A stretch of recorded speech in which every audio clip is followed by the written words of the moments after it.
The Adventures of Tom Sawyer by Mark Twain. Longman Simplified English Series. Read by Utchara Boonlerd.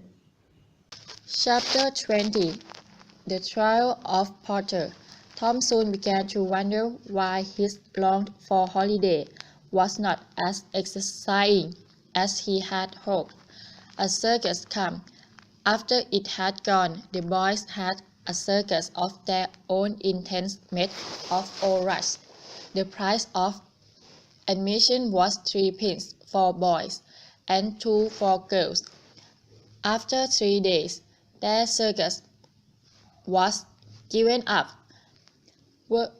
There were some boys and girls parties, but they were so few and delightful that they only made the emptiness between harder to bear. Becky Thatcher was away with her parents, and so there was no bright side to life anywhere. Tom felt ill.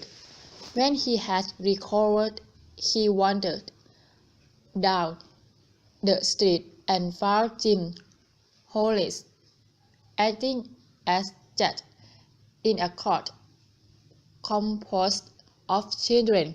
He was trying a case of murder in the presence of her victim, a bird. Murder was the chief subject of conversation in the village. Of the murder trial came on in court. Tom took Huck aside to have a talk with him.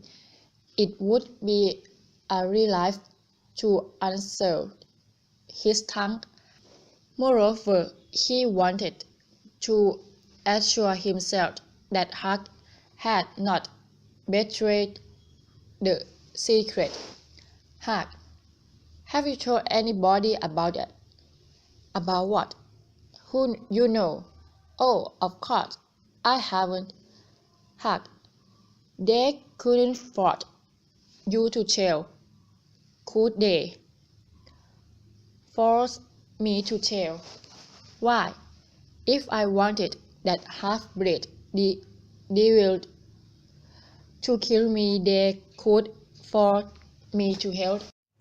As twilight drew on, they found themselves hunting about the neighborhood of the little prison, and they did as they had often done before. They gave Porter some tobacco and match through the bars.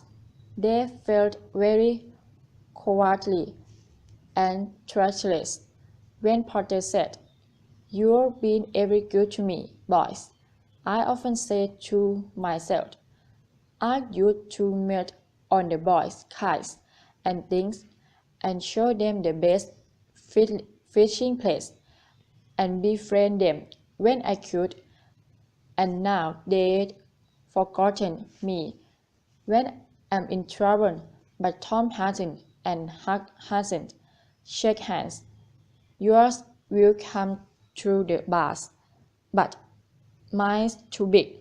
Little hands are weak, but they've helped me a lot, and they'd help me more if they could. Tom went home miserable, and his dreams that night were full of horrors. The next day, and the day after, he hung about the court. At the end of the second day, the village talk was that Redskin Joe's evidence stood firm and unshaken, and that were not the slightest doubt what the jury's verdict would be. Tom was out late that night and came to bed through the window. He was in a state of great excitement. It was hours before he got to sleep. All the village flocked to the court the next morning, for this was to be the great day. After a long wait, the jury took their place. Soon afterwards, Porter, pale and timid, was brought in and stated where all circus eyes could stare at him. No less noticeable was Breskin Joe's evil face. Then the judge and the sheriff arrived. The usual whispering among the lawyers and the gathering together of papers followed. These details and the accompanying delays give an impressive sense of expectation. Now, a witness was called who said that he found Porter washing in a stream at an early hour on the morning when the murder was discovered and that the immediately crept away. After some questioning, the lawyer of the prosecution said, "Examine the witness." The lawyer of the defense said, "I have no questions to ask him." The next witness described the finding of the knife near the body. The lawyer of the prosecution said, "Examine the witness." "I have no question to ask him," Porter's lawyer replied. A third witness swore that he had often seen the knife in Porter's possession. "Examine the witness." Porter's lawyer refused to question him. The face of the audience began to show annoyance. Did this lawyer mean to throw away the prisoner's life without an effort to give him every detail of what occurred in the graveyard? That memorable morning was described by trustworthy witnesses, but none of them was cross-examined by Porter's lawyer. The lawyer for the prosecution now said, "But the odds of citizens whose word is above suspicion, we have shown beyond all possibility of doubt that this awful crime was committed by the prisoner." A groan escaped from Porter, and there was a painful silence in court. The lawyer of the defense rose and addressed the judge. "Your Honor, in our remarks at the opening of the trial, we showed that we intended to prove that the prisoner did this fearful deed while under the influence of drink. We have changed our mind. We shall not offend that cause." Turning to the clerk, he said, "Call Tom Sawyer." Everyone in court looked bored, amazed, and puzzled. Tom, looking rather frightened, rose and took his place upon the stand. He swallowed the oath. "Thomas Sawyer, where were you on the 17th of June, about the hour of midnight?"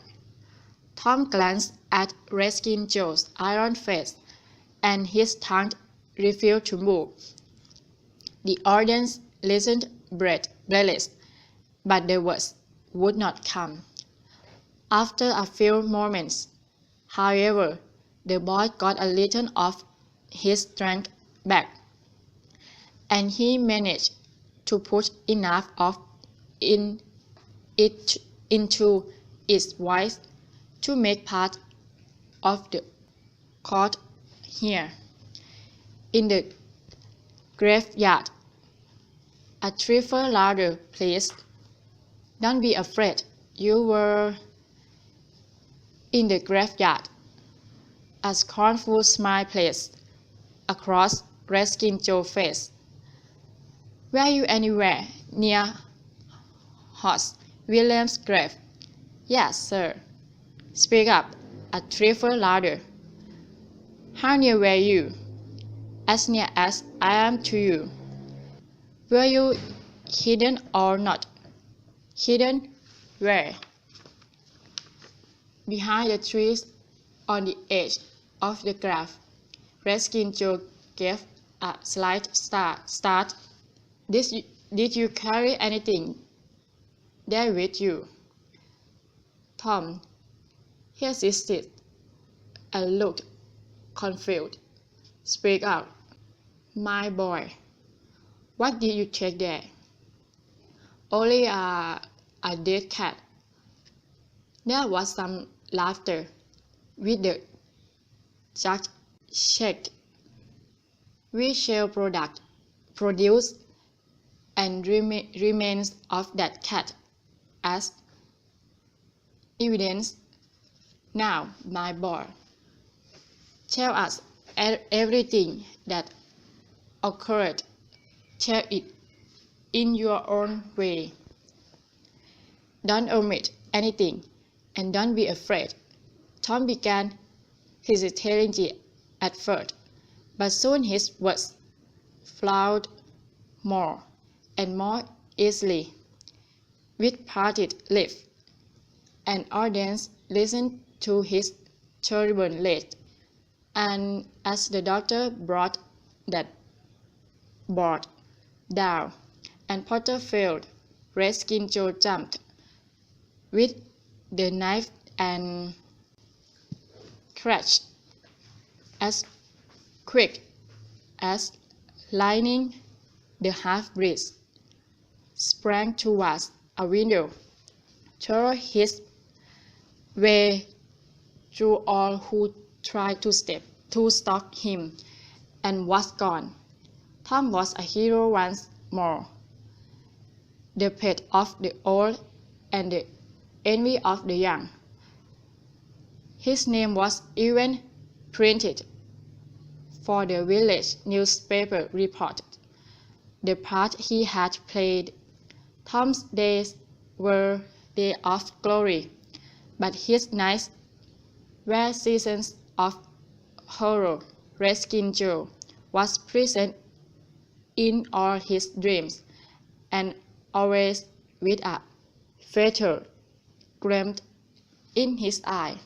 Nothing could persuade the boy to go out of doors after sunset. Poor Huck was in the same state of terror, for Tom had told the whole story to the lawyer the night before the trial, and Huck feared that his share in the matter might be found out. Since Tom's conscience had driven him to betray his oath, Huck's confidence in the human race had practically vanished. During the day, Potter's gratitude made Tom feel glad that he had spoken, but at night he wished that he had said nothing. Rewards were often the country was chased, but Redskin Joe was not far. The days went slowly by, and each day Tom felt a little less afraid.